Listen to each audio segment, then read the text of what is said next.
Assalamualaikum warahmatullahi wabarakatuh. Perkenalkan, saya Lydia Gusvirasari, mahasiswa Universitas Muhammad Natsir Bukit Tinggi dengan NIM 231614201101. Baik, di tugas KRCN ini saya akan menjelaskan Yersi Sumbar dan Dewan Dakwah. Dengan mengutip pendapat Muhammad Abdul, Muhammad Natsir berkata bahwa hikmah itu adalah memahamkan rahasia dan faedah tiap-tiap sesuatu. Hikmah adalah pengetahuan yang tinggi untuk menggerakkan kemampuan untuk melakukan sesuatu perbuatan yang bermanfaat.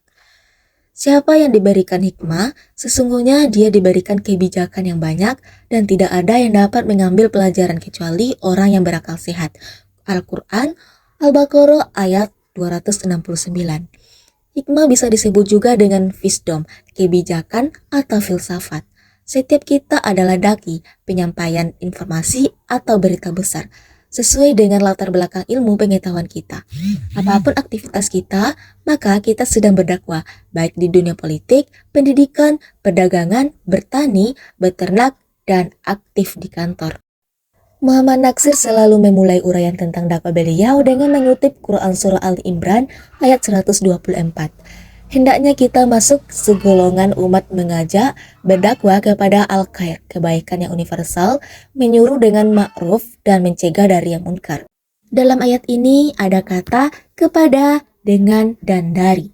Kepada al-khair berarti mengajak secara hikmah, dan keteladanan bil hikmah wal mau'izatil hasanah, artinya tidak ada paksaan. Dengan ma'ruf berarti cara yang biasa dilakukan agar sasaran dakwah sadar untuk berbuat. Dari munkar berarti tidak ada unsur dakwah itu mengandalkan secara oportunis dan hipokrit.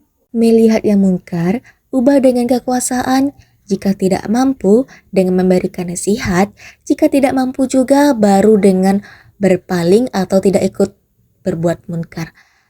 Kendali yang ketiga ini bertanda lemahnya iman yang berdakwah.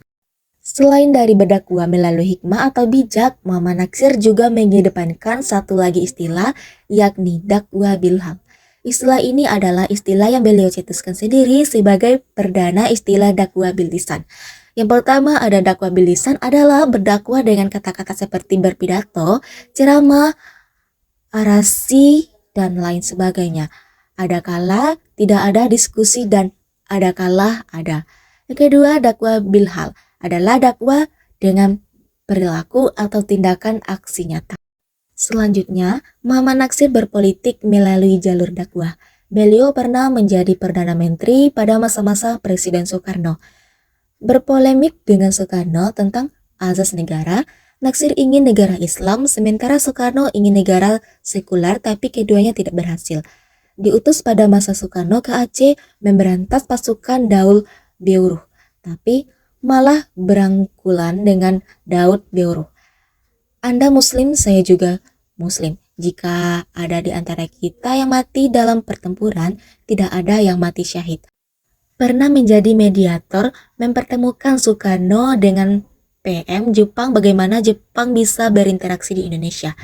Setelah itu, investor Jepang berdatangan ke Indonesia menanamkan modalnya. Kemudian investor datang menawarkan hadiah yang diinginkan oleh Muhammad Natsir. Dan beliau bilang, kalau kalian mau mengasih hadiah, kasihkan saja ke rakyat kami. Saya tidak berhak menerimanya. Saat pulang ceramah seharian, dan para dai terpencil yang kebetulan sedang ada di Masjid Al-Furqan, kantor pusat Dewan Dakwah, langsung beliau keluarkan amplop yang berisi uang sebagai pencerahan tadi dari kantong celana dan bajunya, dan langsung dibagi-bagikan kepada mereka tanpa dilihat berapa isi amplop tersebut. Saat mendirikan lembaga kesehatan, awalnya bernama Balai Kesehatan Ibnu Sina di Bukit Tinggi tahun 1969. Dengan semangat dakwah bilhal, beliau bilang, kalau mau terang, jangan matikan lampu orang, tapi nyalakan lampu kita. Saat itu rumah sakit Immanuel yang sudah ada sejak masa kolonial dan dikelola oleh Belanda dengan latar belakang rumah sakit Kristen. Lalu beliau bernama BKUI, Badan Kontrak Umat Islam, mendirikan Balai Kesehatan dengan nama Ibnu Sina. Demikian juga balai kesehatan panti yang dikelilingi oleh orang non-muslim. Dengan warga non-muslim, beliau tetap menjaga kerukunan.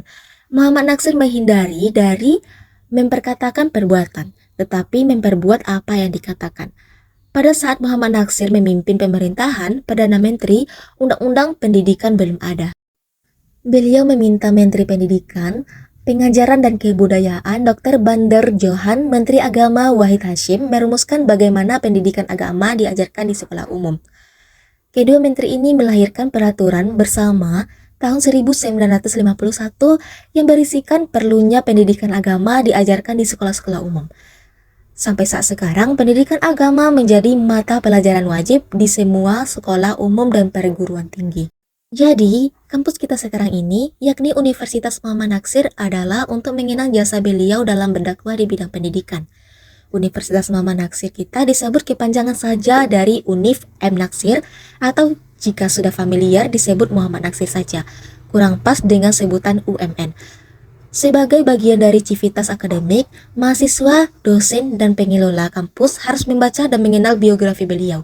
Bangsa yang beretika adalah bangsa yang menghargai jasa pahlawannya. Muhammad Natsir adalah pahlawan nasional yang dirujuk keteladanannya oleh dunia, terutama dunia Islam. Adalah kewajiban kita menjadi kampus ini sebagai agen untuk menduniakan beliau di bidang pendidikan. Ini merupakan foto Bapak Muhammad Natsir dan foto Bapak Afriandi Wiraardi Ahmad selaku Bapak Rektor Universitas Muhammad Natsir Bukit Tinggi kita.